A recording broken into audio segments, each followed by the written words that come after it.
నూలులో శతాబ్దాల గౌరవం, పట్టు పరంపరకు ప్రతీక, సంప్రదాయానికి శాశ్వత చిరునామా సఖీ. ఉగాది యొక్క విశిష్టత ఈ ఏడాది ఎలా ఉంటుంది ఏమిటి అవన్నీ చదువుకుంటాము, పెద్దవాళ్ళ దగ్గర వింటాము. ప్రతి సంవత్సరము చెప్పుకునేదే. ఏడాది మారుతుంది, సీజన్ మారిపోతుంది, ఋతువు మారింది, మాసం మారింది. మనం ఏమైనా మారుతామా? మనం మార్చుకోవాల్సినవి కూడా ఉన్నాయా? మనం మారుతాం ఆకారం పరంగా. ఏమిటి మార్చుకోవాల్సినవి ఏంటనేది మనం మాట్లాడుకోవాలి. జీవనం అంటే ప్రతిసారి మనం ఉగాది పండగ అనగానే వసంత ఋతువు కదా. అవును. మళ్ళీ సంవత్సరం మొదలవుతుంది, దీంతో కొత్త ఋతువు వస్తుంది. మధుమాసం అంటాం. మాధవ మాసాలు రెండు. ఇది వసంత ఋతువు. మధుమాసం అంటే చైత్రమాసం, మాధవ మాసం అంటే వైశాఖ మాసం. ఈ రెండు మాసాలు కలిపి ఈ ఋతువుగా నిర్ధారించారు. ఇప్పటిదాకా అంటే ఇది వరకు ఈ పండగ వస్తూనే చిన్న చిన్న పిందెలు, చిటిపొట్టి పిందెలు, మామిడి పిందెలు కనపడే. ఇప్పుడు ఆవకాయకి సరిపడా ఆ మాత్రం కాయలు, రమ్మగారు పళ్ళు కూడా వచ్చేస్తున్నాయండి, పళ్ళతో సహా వచ్చేస్తున్నాయి. అంటే కాలంలో మనకి ఏంటంటే సీజన్స్ కూడా స్పీడ్ అయిపోతాయి, పరుగు పెడుతున్నాయి మనతో పాటుగా. అవి కూడా రోజులు వాటంతట అవి వెళ్తూ ఉంటాయి. కాకపోతే ఆ రోజులు ఋతువుల్లో రావాల్సిన మార్పులు కొంచెం ముందుగానే కనపడుతూ ఉంటాయి. కానీ వసంత ఋతువు వచ్చేసరికల్లా ప్రకృతి అంతా శోభాయమానంగా మారిపోతుంది. చిగుళ్ళు పెడతాయి, పూతలు పెడతాయి, మా కోయిలలు కూస్తూ ఉంటాయి. నేను ఒక నెల క్రితం నుంచే వింటున్నాను, కోయిల కూత మా ఇంటి దగ్గర ఒక మామిడి చెట్టు మీద కూస్తూనే ఉంటుంది, అదే పని మీద ఉంటుంది అది. సో సీజన్ని బట్టి మనం కొన్ని పద్ధతులు, కొన్ని ఆలోచనలు, కొన్ని అవగాహనలు అవి మార్చుకోవాలి. ప్రతి సంవత్సరం నూతన సంవత్సరం ఉగాది అనగానే పండగ రోజు ఏం చేయాలి, ఏం చేయకూడదు, అభ్యంగన స్నానం చేయాలి. అయితే మనం మామూలుగా చెట్ల ఆకులు అవి వేసుకుని స్నానాలు చేసే పద్ధతి ఈ పండగకు ఉండదు. మనం రథసప్తమికి కూడా మన జిల్లేడు ఆకులు పెట్టుకున్నాం కదా. మామూలుగా పల్లవాలు అంటారు చూడు, మర్రి, రావి, జువ్వి, మేడి, మామిడి అలాంటి ఆకులని నీటిలో వేసుకుని చేస్తే ఔషధ స్నానం లాగా అవుతుందని మంచిదంటారు. దొరికితే ఏమైనా 2 ఆకులు వేడి నీళ్ళల్లో వేసుకుని ఆ నీటితో స్నానం చేయటం కుదిరితే. లేకపోతే చక్కగా పెద్దవాళ్ళు చిన్నవాళ్ళకి నెత్తి మీద నూనె పెట్టి చక్కగా దీవించి ఆయురారోగ్య ఐశ్వర్యాలతో ఉండాలని, అమ్మకడుపు చల్లగా ఉండాలని దీవించి నూనె రాయటం, అభ్యంగన స్నానం చేయటం, ఉదయమే పొద్దున్నే స్నానం చేయటం. తర్వాత ఏమో నింబఫల భక్షణం అంటే వేపూత తినడం. పూతగా తినం కాబట్టి ఆ పూతతోటి షడ్రుచుల మేళవింపుతోటి ఉగాది పచ్చడి చేసుకోవటం, పచ్చడిని స్వీకరించటం, దైవ ధ్యానం, దైవ ప్రార్థన, దైవ పూజా విధానము అన్నీ చేసుకోవటం. దాంతోపాటుగా చక్కగా షడ్రసోపేతమైన రుచికరమైన పదార్థాలని తయారు చేసుకుని దేవుడికి నివేదన చేసుకోవటం. మన ఆరాధ్య దైవం ఎవరో, మన ఇంట్లో పూజా విధానం ఏమిటో దాన్ని బట్టి. తర్వాత ఆహార స్వీకారం మంచిది. ఏమనాలి దీన్ని, పంచభక్ష పరమాన్నాలు, నవకాయ పిండి వంటలతోటి భోజనం చేయటం. తర్వాత సాయంకాలం లేదా మధ్యాహ్నపు వేళైనా మనం పంచాంగ శ్రవణం చేయటం మన విధిగా ప్రతి సంవత్సరము చెప్పుకునేదే. ఋతువు మారుతుంది, చెట్లు పాత ఆకుల్ని రాలగొట్టేసుకుని ఉంటాయి ఆల్రెడీ, కొత్తగా చిగుర్లు వేస్తాయి, కొత్తగా పూత వస్తుంది, కొత్తగా కాపు వస్తుంది, అన్నీ కొత్తవే. ఎండాకాలం మొదలైపోతుంది, సూర్యుడు తేజస్సు పెరిగిపోతుంది. చైత్రం రాగానే మొదలు కరకరలాడే ఎండ మనకు ఒక 15 రోజుల క్రితం నుంచే కరకరలాడుతుంది. ఇప్పుడు ఏంటంటే ఎండ వల్ల వచ్చే బాధలు మొదలవుతాయి. దీన్ని సబ్సైడ్ చేయటం కోసం, ఎండాకాలంలో వచ్చేటువంటి రకరకాల అనారోగ్యాలని తగ్గించుకోవటం కోసమే మనం ఈ వేప పూత తినటం, వేప చెట్ల గాలిని ఆస్వాదించటం, మామిడి రెమ్మలతో పాటుగా వాకిలికి తోరణాలు కడతాం, మామిడి రెమ్మలు, వాటితో పాటుగా వేప కొమ్మలు కూడా కట్టుకోవటం. మేము మాత్రం యథావిధిగా ఇంత ఇది తెప్పించుకుంటాను నేను, నాకు వేపగాలి మహా ఇష్టం. ఈ ఏర్పాటు చేసుకోవటం, వేపాకులు చక్కగా వాకిళ్ళు తుడిచి ముగ్గులు వేసుకోవటం, ఇవన్నీ మనం ఎప్పుడు పండక్కి చేసేవి. అవును. అయితే ప్రతి సంవత్సరము మనం ఒక కొత్త ఆలోచన చెయ్యాలి. ఇప్పుడు ఈ సంవత్సరం మనం ఏం చేస్తాం, ఇది వింటాం కదా ఈ పండక్కి, పంచాంగ శ్రవణం చేయటం వల్ల ఒక విశేషమైన ఫలితం ఉందని చెప్తారు. నిరుడు కూడా ఈ మాట చెప్పినట్టే గుర్తుంది నాకు. అవును. మన జాతకాల్లో ఏవైనా దోషాలు ఉంటే పంచాంగ శ్రవణం వల్ల అవి తగ్గిపోతాయంటారు. ఈ ప్రత్యేకమైన రోజున మనం ఇది వింటే అవి తగ్గిపోతాయి. ఓహోహో. మనకేవో గ్రహ దోషాలు ఉన్నాయి, ఎవరో గురువు నీచంలో పడ్డారు, ఇంకోళ్ళు ఎవరో ఉచ్చంలో పడ్డారు, వాళ్ళు ఉచ్చంలో ఉండి వీళ్ళ నీచంలో ఉన్నా మనకి సమస్యలు వస్తాయి. రాజపూజ్యం 2, అవమానం 16 ఉంది, అదే కదా చూస్తాము. అవును. అప్పుడు కొంచెం బ్యాలెన్స్ అవుతాయి. సమస్యలు తగ్గుతాయి. పంచాంగ శ్రవణం విధిగా చేయాలి. పంచాంగాన్ని ఇది మన ఉగాదికి కవి సమ్మేళనం చేయటం కూడా మన వాళ్ళు అదొక ఆచారం, ఒక సంస్కృతి కింద. స్నేహితుల్ని కలుసుకోవటం, లైక్ మైండెడ్ పీపుల్ తోటి మాట్లాడటం. ఓకే. దీంతో పాటుగా పండగ రోజు పొట్లాడుకోవద్దు, గొడవ పడద్దు. ప్రతి పండగకి చెప్తాం. ఈ ఉగాది పండగ ఏంటంటే సంవత్సరపు మొదటి రోజు కాబట్టి సాధారణంగా పెద్దవాళ్ళంతా చెప్తారు, తొలి రోజున సరిగ్గా ఉంటే మళ్ళీ రోజు కూడా సరిగ్గానే ఉంటుంది. తొలి రోజు సరిగ్గా ఉండాలంటే పండగ రోజున సక్రమంగా ఉండాలి. ఏదో చిన్న విషయం మీద చిలికి గాలివాన చేసుకుని కొట్లాడుకోవద్దు. ఏవైనా గొడవలు ఉంటే సార్ట్అవుట్ చేసేసుకోండి. వస్తువులు పడేసుకోవటం, పారబోసేసుకోవటం, ఎక్కువ వండి పడేయటం లాంటివి చేయబోకండి. మనం జాగ్రత్త వహించవలసింది. స్నేహితులతోటి ఏదైనా ప్రాబ్లమ్స్ ఉంటే వాటిని సార్ట్అవుట్ చేసుకోండి. చుట్టాల్లో ఉన్నా కూడా చక్కగా కలిసి ఇద్దరు ముగ్గురు స్నేహితులను వెళ్ళి చూసి రావటము, కాస్త అట్లా వ్యాహ్యాలుగా బయటికి నడిచి వెళ్ళటము, చల్లగాలి, దేవాలయ సందర్శనం చేయటము. తొలి రోజున చేసాం దేవాలయ సందర్శనం, మనసు ప్రశాంతంగా ఉంది. ఏడాదంతా ప్రశాంతత ఉంటుంది, న్యాచురల్లీ సహజంగా జరగడం అవకాశం ఉంది. లేదా మనకే ఏదైనా గొడవ వచ్చినా పండగ రోజున హాయిగా ఉన్నాం, ఇవాళ ఏమిటి ఇలా ఉన్నాం అని సర్దుకుంటాం. కనీసం సర్దుకునేందుకు అవకాశం ఉంది. మైండ్ సెట్ ఇట్లా ఉంచుకోవాలి.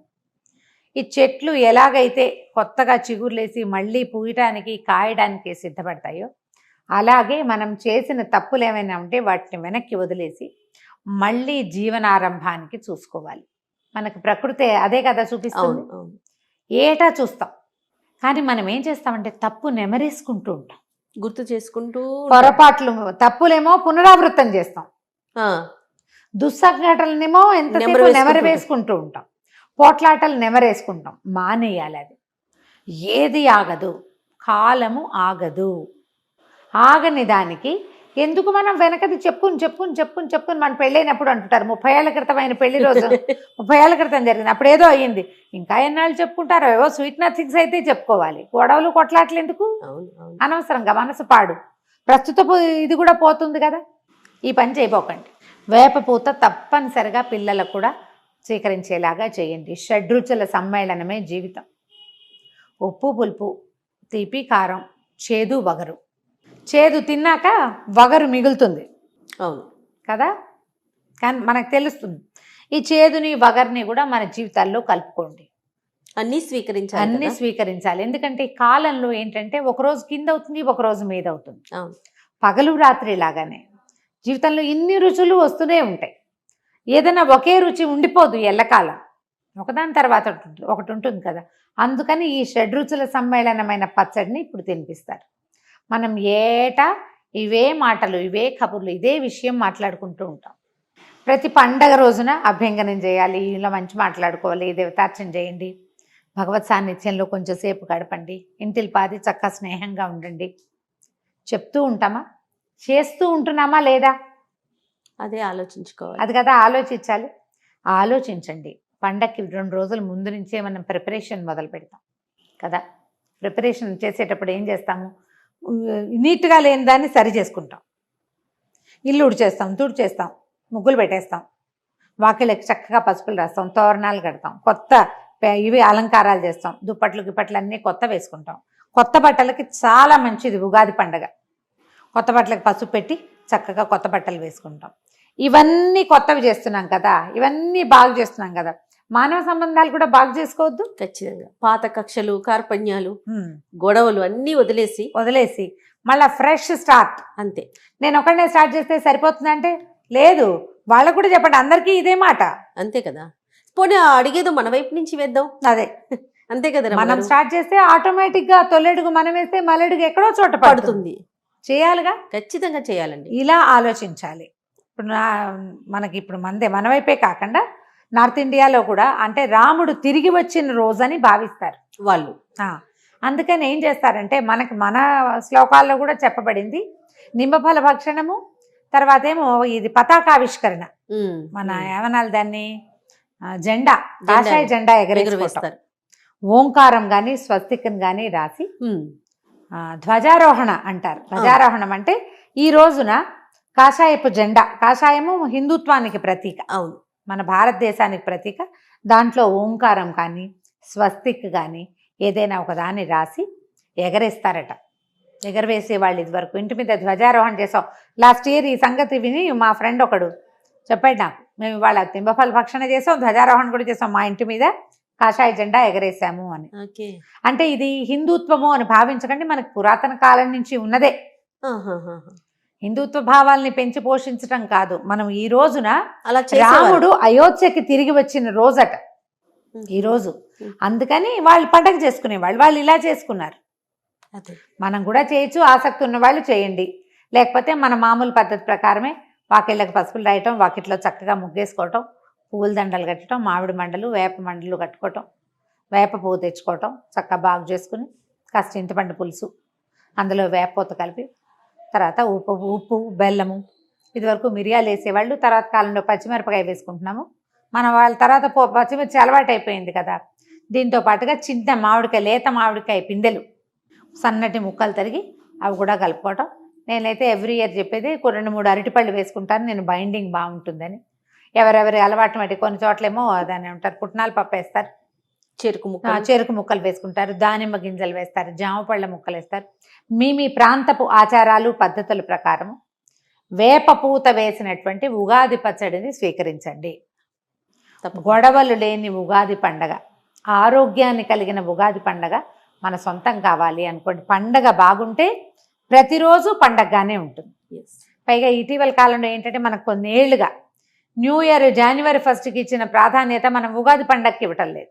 పిల్లల్లో కొంచెం ఉత్సాహం తగ్గుతుంది. ఉత్సాహం పెద్దవాళ్ళు మనం చేయకపోబట్టే కదా ఇంట్లో పిల్లలకి తెలియకపోవటం. అందుకని ఇది మన దేశపు పండుగ, మన పండుగ. పైగా December 31st January 1st వెదర్లో వచ్చే డిఫరెన్స్ ఏం లేదు. డిసెంబరు జనవరి పేర్లు మారుతాయి, ముందు రోజు చలే మర్నాడు చలే. మనకి చూడండి మా ఫాల్గుణ మాసం చైత్ర మాసానికి ఎంత డిఫరెన్స్ వచ్చేస్తుందో. అవునండి, డ్రాస్టిక్ చేంజ్ కనిపిస్తుంది, విపరీతమైన మార్పు కనిపిస్తుంది. పండగ వెళ్ళిన 3వ రోజు నుంచి కాలడం మొదలు పెడుతుంది. మనకి వెదర్లో వచ్చే మార్పుని తెలుసుకోవాలి. పైగా ఇప్పుడు ఎండాకాలం ఏంటంటే మనకి ఎండ వల్ల వచ్చేటువంటి బాధలు ఎక్కువ వస్తాయి, ఆట్లమ్మలు, పొంగులు, అలాంటి జ్వరాలు వస్తాయి, స్కిన్ ప్రాబ్లమ్స్ వస్తాయి. దానికి వేపపూత మందుగా పనిచేస్తుంది. వేపపూతని అమృతంగా భావించాలి. చక్కగా మంచి ఎండిన వేపపూతను సేకరించుకోండి, అట్టి పెట్టుకోండి. సంవత్సరంలో కొన్ని నెలలు బాగా వర్షాలు తగ్గి చలి ముదిరేదాకా కూడా నెలకోసారి తినచ్చు. ఈ సీజన్లోనే వేపపూత దొరుకుతుంది కాబట్టి పూతను సేకరించి పక్కన పెట్టుకోండి. వేపపూత సేకరించడం, దాన్ని వేయించుకుని ఎలా తింటామో కావాలంటే మనం కిచెన్లో ఒకసారి చూపిద్దాం. తప్పకుండా అండి. ఆ వేపపూత అప్పుడప్పుడు ఒక చిటికెడు అంతైనా నోట్లో వేసుకోండి. నేనైతే పచ్చి వేపపూతే తింటాను. ఎప్పుడు అంటారు కదా, తింటాను నేను, చాలా ఇష్టం నాకు. ఆ చేదుని ఆస్వాదించడం నేర్చుకోండి, అది ఒంటికి చాలా మంచిది. పండగలో భాగంగా దాన్ని కూడా తీసుకుంటాం. అంతే కదా, ప్రయత్నం చేసి చూడండి. ఇప్పటిదాకా ఉగాది పచ్చడి మీ పిల్లలకి టేస్ట్ చూపించకపోతే ఈ సంవత్సరం అట్టే చేదు లేకుండా కొంచెం తీపి ఎక్కువగా వేసైనా సరే ఒక్క స్పూనైనా ఉగాది పచ్చడి అలవాటు చేయండి. పండగ రోజున పొద్దున్నే లేవండి, తల స్నానం చేయండి, దేవుడికి దండం పెట్టుకోండి, ఉగాది పచ్చడి తీసుకోండి. మధ్యాహ్నం మీ తాలూకు గ్రహ ఫలితాలని తప్పకుండా వినండి. ఫ్యూచర్ ఈ సంవత్సరంలో రాబోయే సమస్యల్ని మనం సగం తగ్గించుకోగలుగుతాం. పెద్దవాళ్ళు చెప్పిన మాట వినాలి కదా. అంతే. తప్పకుండా గారు. నమస్తే.